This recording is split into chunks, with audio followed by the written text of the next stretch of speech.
Assalamu alaikum wa rahmatullahi wa barakatuh. Welcome, Maher Zain. Thank you. يا حبيب سلام عليك صلوات الله عليك. God, thank you for giving us the strength to.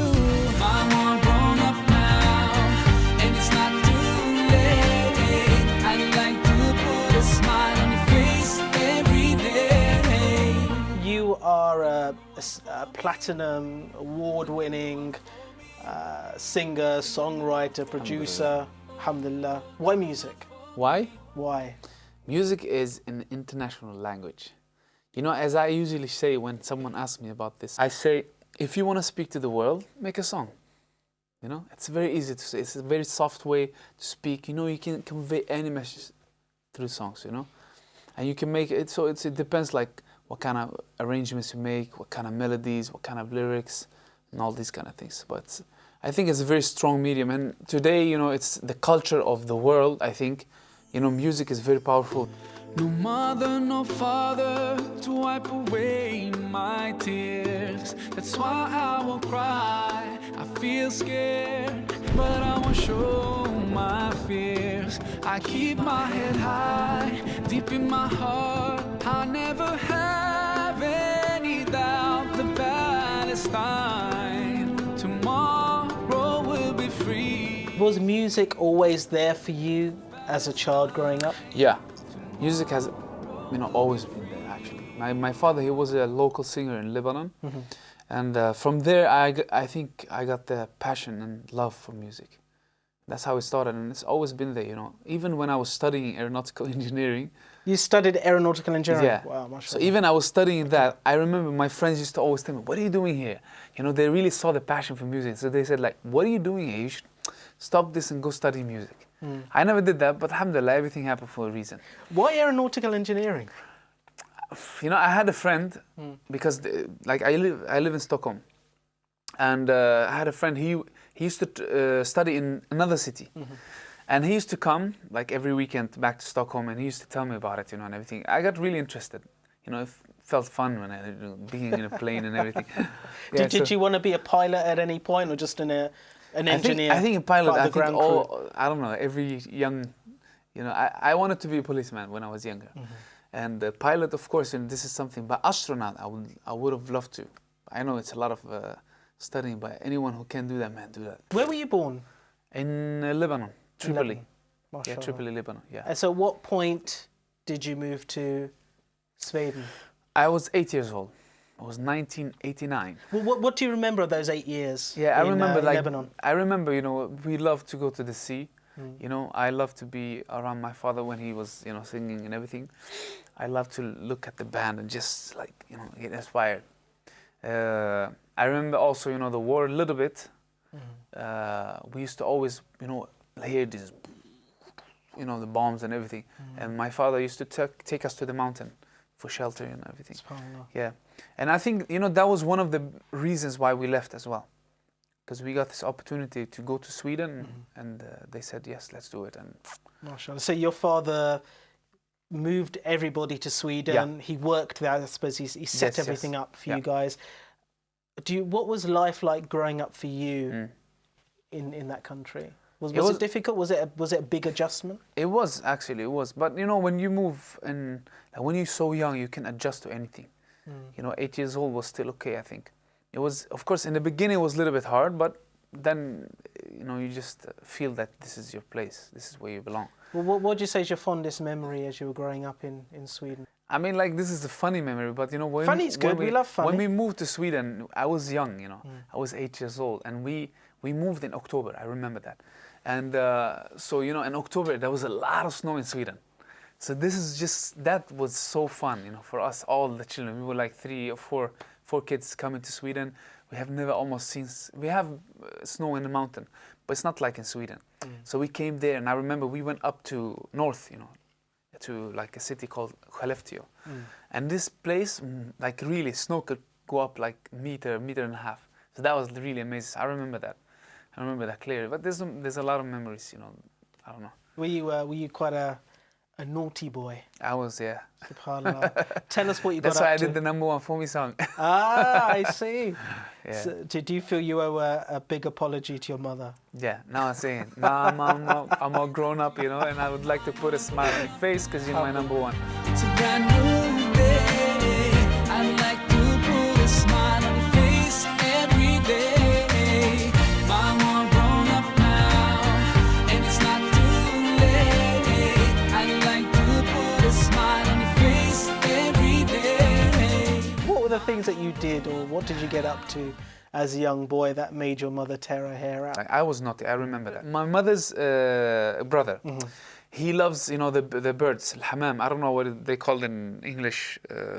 They like, you know, these, what is it, dove? A dove. Doves, right? Yeah, dove, I think they call it. Well, what colour is it? White? They have like a lot of Different colours, okay. yeah. It could be a pigeon. And they have that, yeah, maybe. Yeah. I don't know exactly what the name, but you know, they have it on the roof. You know, like it's a building, and they have it on roof. Yeah. And he let them go, and then they come back. Pigeon. And, Yes. yeah, that's the pigeon. one. Yeah, they go fly around, and yeah. they throw food, and they come back. So I let them go one time. That's very bad. I don't even remember that, but my uncle told me this. I was in SubhanAllah. Australia. He lives in Australia, and he told me, remember when you did this and this and this? I was like, no, I don't remember. But that was crazy, man. But my mother, as I said, she was smart, because in Lebanon we have like, you know, you can swap the floor, I think it's called, right? You throw a lot of water and then you clean it. So we loved that. Every time she did that, we just took up, you know, our your trousers. not shorts, but you know, Shorts, the ugly thing that you can wear, and we just run and jump on the floor. It's like, you know. So she was smart. Every time we were naughty, she took the you know, the, what is it called, the one that you put water bucket. in. Yeah. Yeah. She took that and just threw the water in. On top of you. Yeah, and all of a sudden we were SubhanAllah. like, all, you know, we would have fun and just, MashaAllah. yeah, alhamdulillah. Was your father quite strict as growing up? Did he discipline you a lot, or was it mainly your mother? Mainly my mother. Okay. Definitely, yeah. It's usually mothers, I found. Yeah, yeah. Especially when we were in Lebanon. Me and my elder sister, me and her was very, you know, before we moved to Sweden, because I have a younger brother and then younger brother, and then comes a sister. So there's 4 of you? Yeah, we are 5. Actually. Oh, 5 of you. 3 brothers, 2 sisters. Okay. Yeah, so are you the eldest? So me and my elder sister. Yes. No, I have a. You have an older. Yeah, I'm the eldest son. Okay. And I'm the second child. So you're number 2. Yes. Okay. MashaAllah. And yeah, so we got you know, how do you say, like, raised well in Lebanon before we came to Sweden. I can imagine. Yeah. So there was a certain way of behaving, Yeah. which you took over to Yes. Sweden. She was right? good, And my you mother. stuck She there. was good, alhamdulillah. Alhamdulillah. She's still good. She's still good. She's still number 1. I'm sure she keeps you in line, I'm sure. Yeah, absolutely. Mama grown up now. It's a brand new day. I'd like to put a smile on your face every day. Mama grown up now, and it's not too late. I'd like to put a smile on your face every day. So at what point in your life, what age were you when music started to perhaps show more prominence in your life? It was when I started, when I moved to another city, you know, to study, and I was 16 years old. And you know, during our music lessons or lectures, we had they had like 15 computers, you know, with music programs. You can program with keyboards and everything. So that's where it started. Like, I made my first arrangements. Like, so fun, man. And we used to stay really like late nights, me and my friends, in the school, and just jamming and playing, you know, and just trying to making something fun, you know. That's when it started, the actual interest for producing and all these kind of things. I never thought about singing. I've been really singing like 4 years since I started this. Wow. Yeah. So I wish you know, it's a good practice when you start even earlier. So now I'm like, you know, stepping up. Alhamdulillah, I'm feeling, you know, every time I'm performing, I'm learning something new, more confident, you know, and everything. But it was hard for me in the beginning. I was like, this is new for me, you know, no technique and everything was new for me. But it started in school, and then, you know, subhanallah, how everything, as I said, everything happened for a reason. You know, I moved to that country, to that city, and then I got to know new people, and they introduced me to another people, friends, and new friends, which led me to meeting of, you know, the meeting with Red One. And that's when it started, like, for real, you know. So Red One is a producer, I believe, Yes. who is based out in the States. He's originally Moroccan, but he lived in Sweden as well. Okay. He lived in Sweden. Now he's in the States. He's like top producer in the world right now. And alhamdulillah, it was a good experience. I got to know him. I learned a lot. He's a great guy. I learned a lot from him professionally and on a personal level. And really, like, you know, after I released my second album, I just thought about, like, I was listening to the songs, and I was like, subhanAllah, man, this I learned from him, and this I learned from him. So I really realized, like, so many things that I'm doing right now, you know, with my music that I learned from him. How did your family react when you said that you wanted to pack your bags and move to the US and go into music? I'm like the only child in the family, in my family. When I used to say something to my father, and, you know, for example, when I said, like, I'm moving to this city to study, and I'm the only one that they could say yes to. Why is that? I don't know. It's really strange, you know. Like, now when I think about it, it's really true. Like, you know, when I said that, of course, in the beginning, my father was like, I don't know, you know. But then maybe you gave then I them the said, big... but this is good, and I tried to explain, and somehow I tried to use reason to make them, you know, I don't know. And they say yes. Always they say everything I wanted to do. They say yes, because they trust me or something. I don't know. Or you were a big headache for them. Maybe, yeah. It's like, please, yeah, go away. Yeah, I'm sure it wasn't. I'm sure it wasn't. Yeah, but like when I moved to New York, it was basically, you know, I was grown up anyway. So I was 24 or something, 25, and yeah, so it wasn't that hard to just tell them, like, I'm doing this now. It was okay. That's quite a bold move for you. Yeah. But you're now in an environment where there's a lot of jahiliyyah, a lot of ignorance. Yeah. There's not a lot of Islam.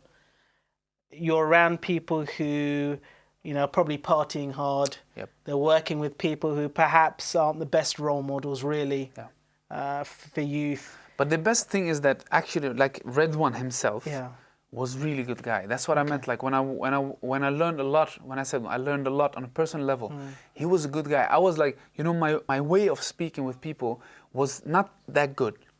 And this is one thing that I corrected with him. And also as a person, he doesn't drink, he doesn't do all these kind of things, you know. I suppose you were protected in some way from going down a really bad road. Exactly. Which is easy to go down. Exactly, because what happened is that when I met him, like, really, I remember the first time I met him, I went to the studio, and, you know, I got introduced by a friend. I got a text, like, you know, there's a producer, you know, he asked me for a guy, and I told him I have a guy who can do these things that you're asking for. And I said, and he asked me, like, you want to meet him? I said, yeah, of course, why not? And then we went next day to the studio. So I was sitting there, you know, normal and everything. And then I saw on his laptop, he had this screensaver with all the pictures. And a young guy, as he was saying, you know, and all these things like popping up in front of him. You know, I saw pictures with Usher. I saw pictures like with people like very famous for a young guy, you know, seeing them only on TV and everything. And you start hearing about, like, oh, this song is good for Beyonce. This song is good for Shakira. This song is, and all these things made me like, wow, you know, I'm in the studio with, like, these things, blah, blah, blah. It's attractive, isn't it? It's you very get sucked attractive, into it easily. And, you know, the good thing, alhamdulillah, I'm so happy and thankful to Allah. Really, I'm really thankful. That's why I made the song, Thank You, Allah.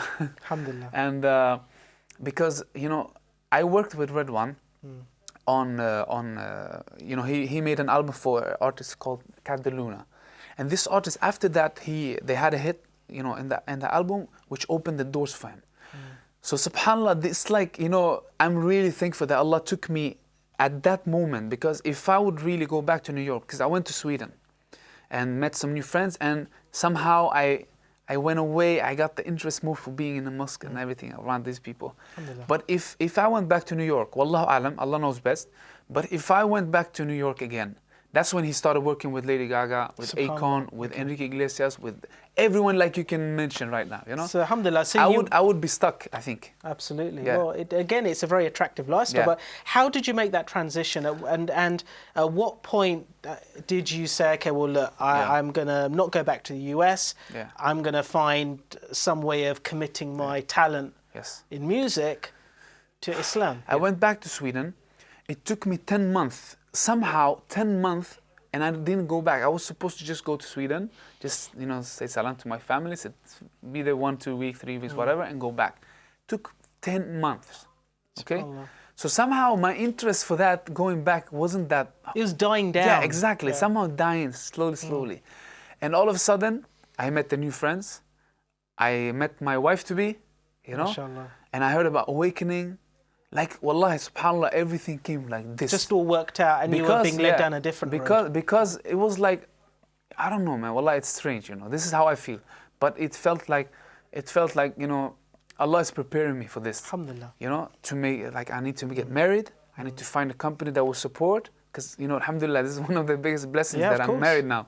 Because it's crazy, you know. Of course. All this, absolutely. And I don't have to think about these things anymore, alhamdulillah. I feel so blessed when I think of you. And I ask Allah to bless all we do. You're my wife and my friend and my strength. And I pray we're together in Jannah. Now I found myself, I feel so strong. Yes, everything was changed when you came.